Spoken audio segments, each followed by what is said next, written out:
Hello friends, welcome back our YouTube channel पे on science. Friends, हम लोग discussion कर रहे हैं क्लास 10th का विज्ञान, जिसमें कि फ्रेंड्स हम लोग चैप्टर 8 हम लोग पढ़ रहे हैं। फ्रेंड्स, इस चैप्टर में हम लोग यहाँ जो पॉइंट दिया हुआ है, नर प्रजनन तंत्र के पहले जितने भी पॉइंट्स हैं हम लोगों ने सबको कर लिया है। फ्रेंड्स, आज हम लोग पढ़ेंगे नर प्रजनन तंत्र। तो चलिए फ्रेंड्स, देखते हैं नर प्रजनन तंत्र के बारे में। इसमें दिया हुआ है फ्रेंड्स, जनन कोशिका उत्पादित करने वाले अंग एवं जनन कोशिकाओं को निषेचन के स्थान तक पहुंचाने वाले अंग संयुक्त रूप से नर जनन तंत्र बनाते हैं, जो कि देखिए चित्र 8.10 में दिखाया गया है। ये मानव का नर जनन तंत्र है। फ्रेंड्स, यहाँ पे देखिए, यहाँ पे नोमेनक्लेचर दिया हुआ है, नामकरण दिया हुआ है। यहाँ देखिए फ्रेंड्स, ये मूत्र नलिका है, शुक्राशय, मूत्राशय, प्रोस्टेट ग्रंथि, शिश्न, मूत्रमार्ग। यहाँ पे ये वृषण है, वृषण कोश, और ये शुक्र वाहिनी है। तो चलिए फ्रेंड्स, यहाँ पे हम लोग इसके बारे में पढ़ते हैं। नर जनन कोशिका अथवा शुक्राणु का निर्माण जो है वृषण में होता है। यहाँ देखिए फ्रेंड्स, यह उदर गुहा के बाहर वृषण कोश में स्थित होते हैं। उदर गुहा के बाहर वृषण कोश में स्थित होते हैं। यहाँ फ्रेंड्स देखिए वृषण कोश है। इसका कारण यह है कि शुक्राणु उत्पादन के लिए आवश्यक ताप शरीर के ताप से कम होता है। फ्रेंड्स, जो शुक्राणु का निर्माण होता है, हमारे जो शरीर का टेम्परेचर होता है उससे कम उसको तापमान चाहिए, यानी कि शुक्राणु के निर्माण के लिए। इसीलिए जो है इसका जो निर्माण है शरीर के बाहर वृषण कोश में होता है।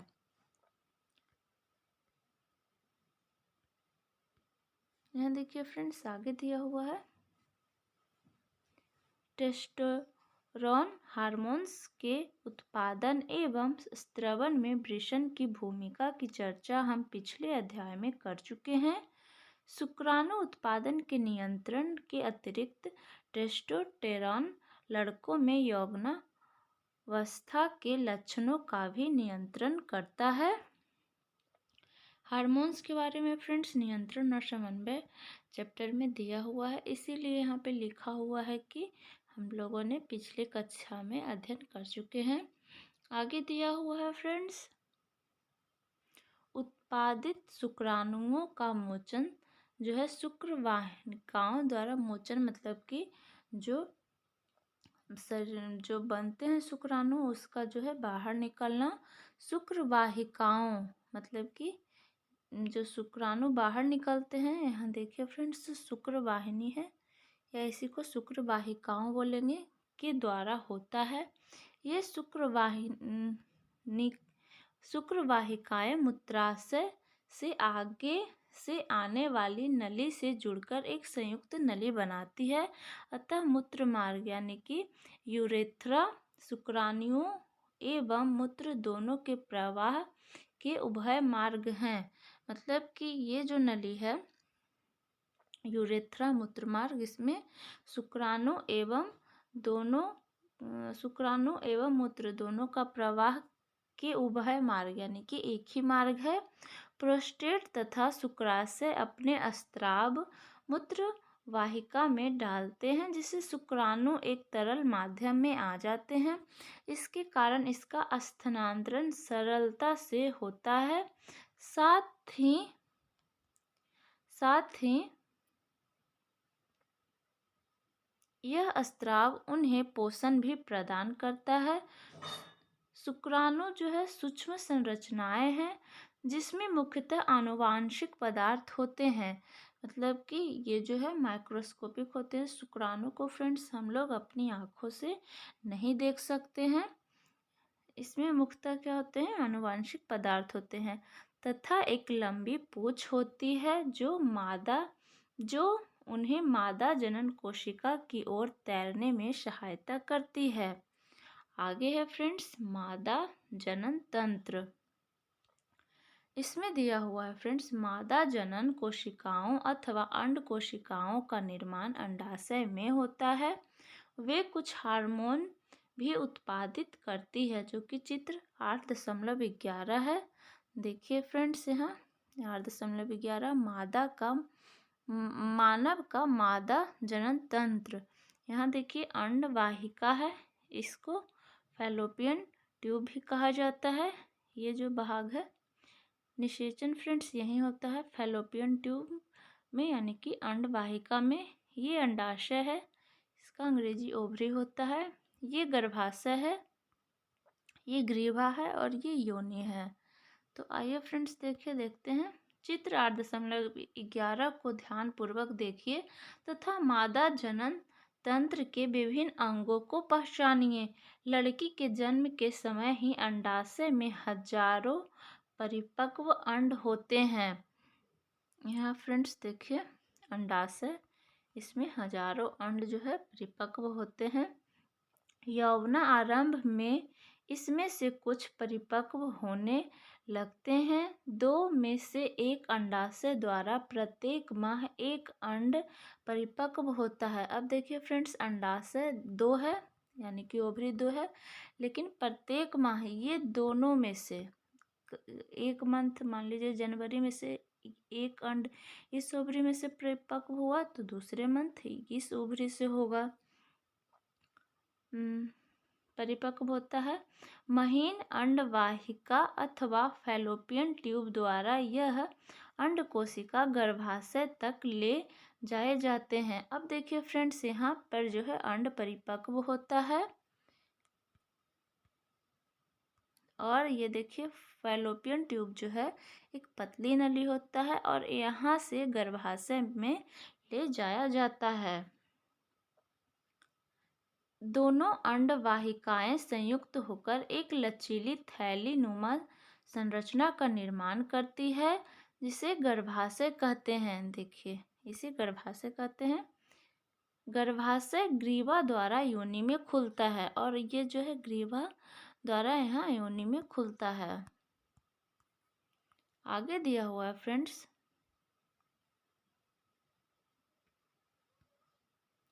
मैथुन के समय शुक्राणु योनि मार्ग से स्थापित होते हैं, जहां से ऊपर की ओर यात्रा करके वे अंडवाहिका तक पहुंच जाते हैं, जहां अंड कोशिका से मिल सकते हैं। निषेचन के पश्चात निषेचित अंड अथवा युग्मज गर्भाशय में स्थापित हो जाता है तथा विभाजित होने लगता है। हम पहले पढ़ चुके हैं कि माँ का शरीर गर्भधारण एवं उसके विकास के लिए विशेष रूप से अनुकूलित होता है। अतः गर्भाशय प्रत्येक माह भ्रूण को ग्रहण करने एवं उसके पोषण हेतु तैयार करता है। इसकी आंतरिक परत मोटी होती जाती है तथा भ्रूण के पोषण हेतु रुधिर प्रवाह भी बढ़ जाता है। भ्रूण को माँ के रुधिर से ही पोषण मिलता है। इसके लिए एक विशेष संरचना होती है जिसे प्लेसेंटा कहते हैं। यह एक तस्तरी नुमा संरचना है जो गर्भ की भित्ति में धसी होती है। इसमें भ्रूण की ओर के ऊतक में प्रावर्ध होते हैं। माँ के ऊतकों में रक्त स्थान होते हैं जो प्रवर्ध को आच्छादित करते हैं। यह माँ से भ्रूण को ग्लूकोज, ऑक्सीजन एवं अन्य पदार्थों के स्थानांतरण हेतु एक बृहद क्षेत्र प्रदान करते हैं।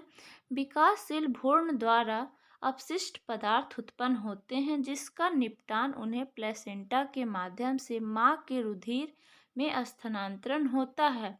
माँ के शरीर में गर्भ को विकसित होने में लगभग 9 मास का समय लगता है।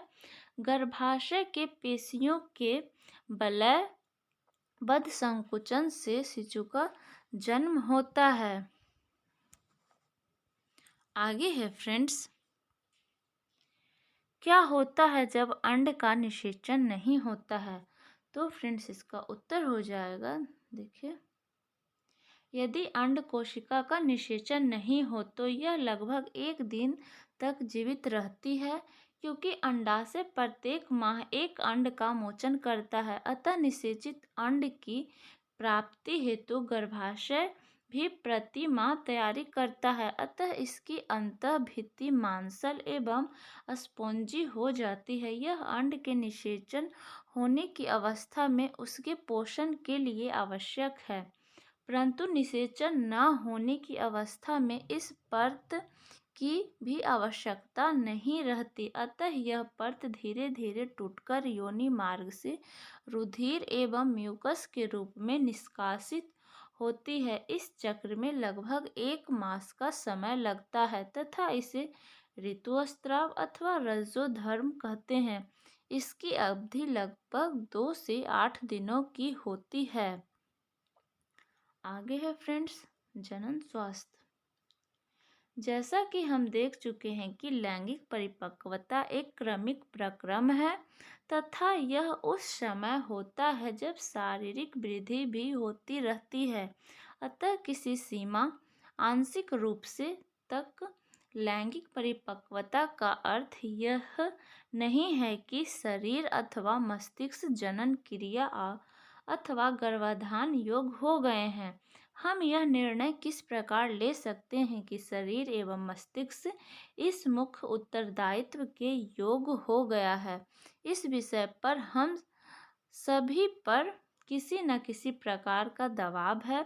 इस क्रिया के लिए हमारे मित्रों का दबाव भी हो सकता है, भले ही हम चाहे या न चाहे। विवाह एवं संतानोत्पत्ति के लिए पारिवारिक दबाव भी हो सकता है।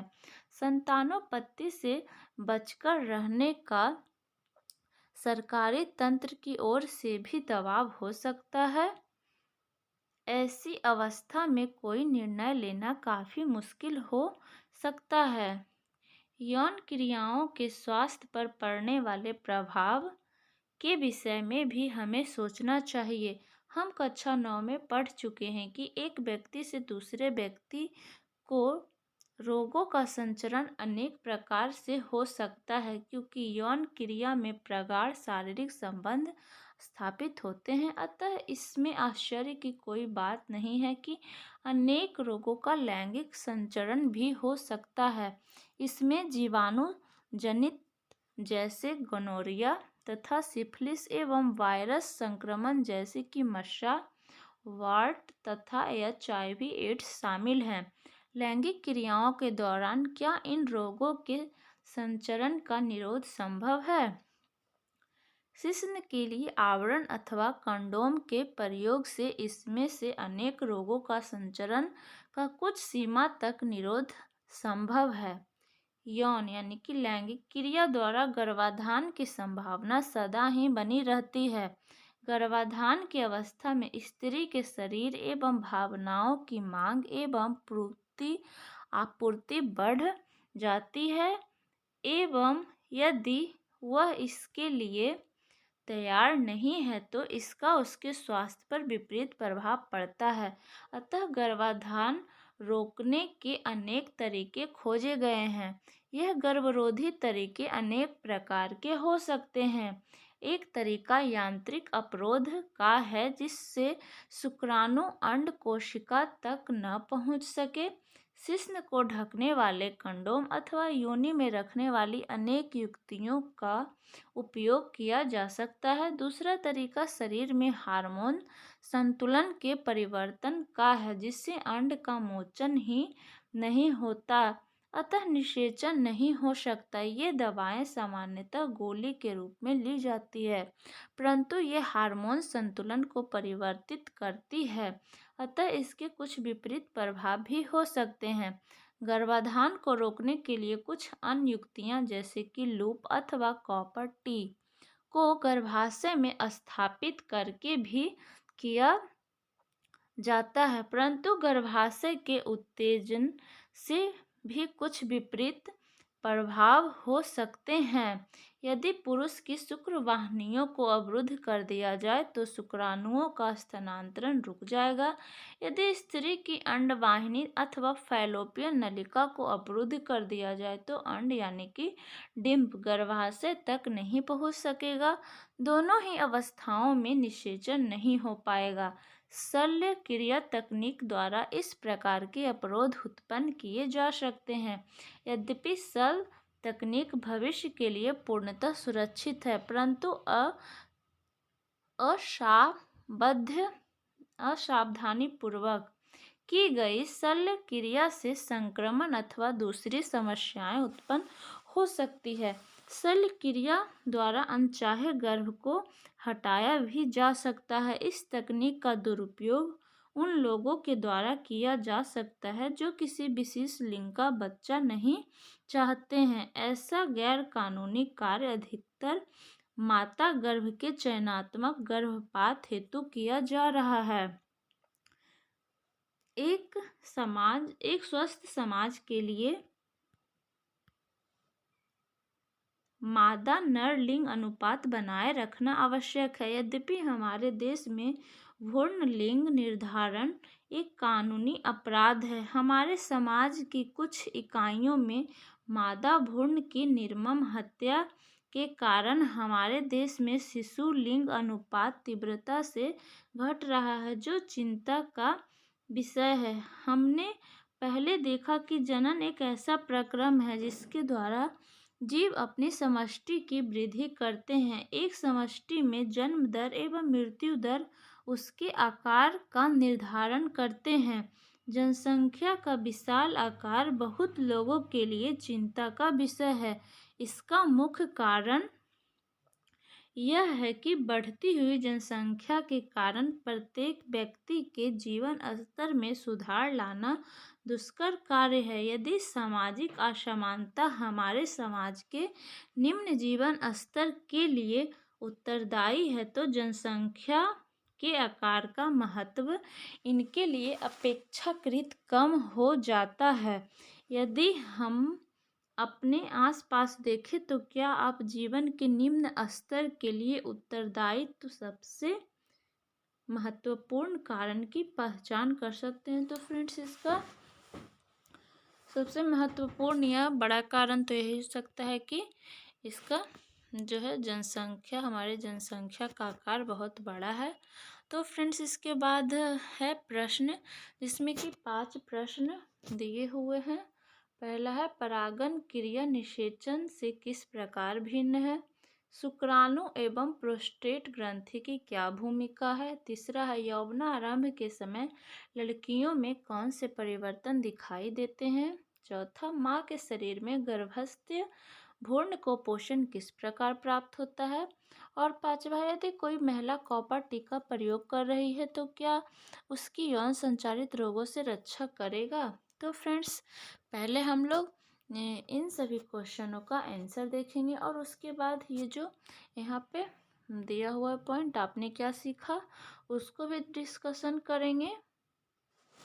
तो देखिए फ्रेंड्स, हम लोग का पहला क्वेश्चन है परागन क्रिया निषेचन से किस प्रकार भिन्न है?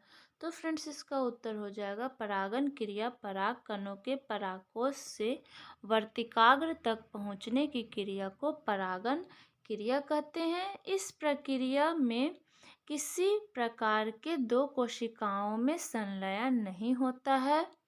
और निषेचन जो है फ्रेंड्स, निषेचन में नर व मादा युग्मकों का संलयन होता है तथा युग्मज बनता है। यह परागन के बाद की क्रिया है।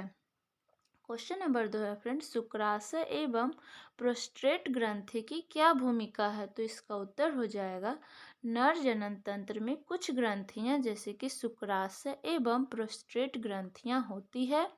इन ग्रंथियों के स्राव शुक्राणु के साथ मिलते हैं। इस प्रकार शुक्राणु एक द्रव में आ जाते हैं। यह द्रव शुक्राणुओं के स्थानांतरण को आसान बनाता है। यह द्रव शुक्राणुओं को पोषण भी प्रदान करता है। फ्रेंड्स, क्वेश्चन नंबर 3 है, यौवनारंभ के समय लड़कियों में कौन से परिवर्तन दिखाई देते हैं? तो इसका उत्तर हो जाएगा स्तनों के आकार में वृद्धि होने लगता है, स्तनाग्र की त्वचा का रंग भी गहरा होने लगता है तथा तीसरा है रज्जोधर्म प्रारंभ होने लगता है या प्रारंभ हो जाता है। क्वेश्चन नंबर 4 है फ्रेंड्स, माँ के शरीर में गर्भस्थ भ्रूण को पोषण किस प्रकार प्राप्त होता है? तो फ्रेंड्स इसका उत्तर हो जाएगा निषेचन के बाद युग्मनज बनता है जो धीरे धीरे भ्रूण में विकसित होने लगता है। भ्रूण गर्भाशय की भित्ति से चिपक जाता है। इस प्रक्रिया को इम्प्लांटेशन कहते हैं, यानी कि भ्रूण स्थापन। भ्रूण माता के शरीर से अपना भोजन प्राप्त करता है। इसके लिए एक विशिष्ट ऊतक जिसे प्लेसेंटा कहते हैं के द्वारा होता है। यह एक तस्तरी नुमा संरचना है जो गर्भाशय की भित्ति में घुसा होता है। माता के गर्भाशय की भिलाई से बनी होती है जो गर्भाशय का क्षेत्रफल बढ़ाता है। इससे भ्रूण को अधिक ग्लूकोज व ऑक्सीजन मिलती है। इस प्रकार भ्रूण माता के शरीर से अपना पोषण प्राप्त करता है। फ्रेंड्स क्वेश्चन नंबर 5 है, यदि कोई महिला कॉपर टी का प्रयोग कर रही है तो क्या ये उसकी यौन संचालित रोगों से रक्षा करेगा? तो फ्रेंड्स इसका उत्तर हो जाएगा नहीं, क्योंकि कॉपर टी जो है उसकी यौन संचालित रोगों से रक्षा नहीं करेगी, क्योंकि फ्रेंड्स ये निषेचन और गर्भधारण को रोकने के लिए कॉपर टी का इस्तेमाल किया जाता है। इसका यौन संचालित रोगों से कोई भी इसका लेना देना नहीं है, इसका संबंध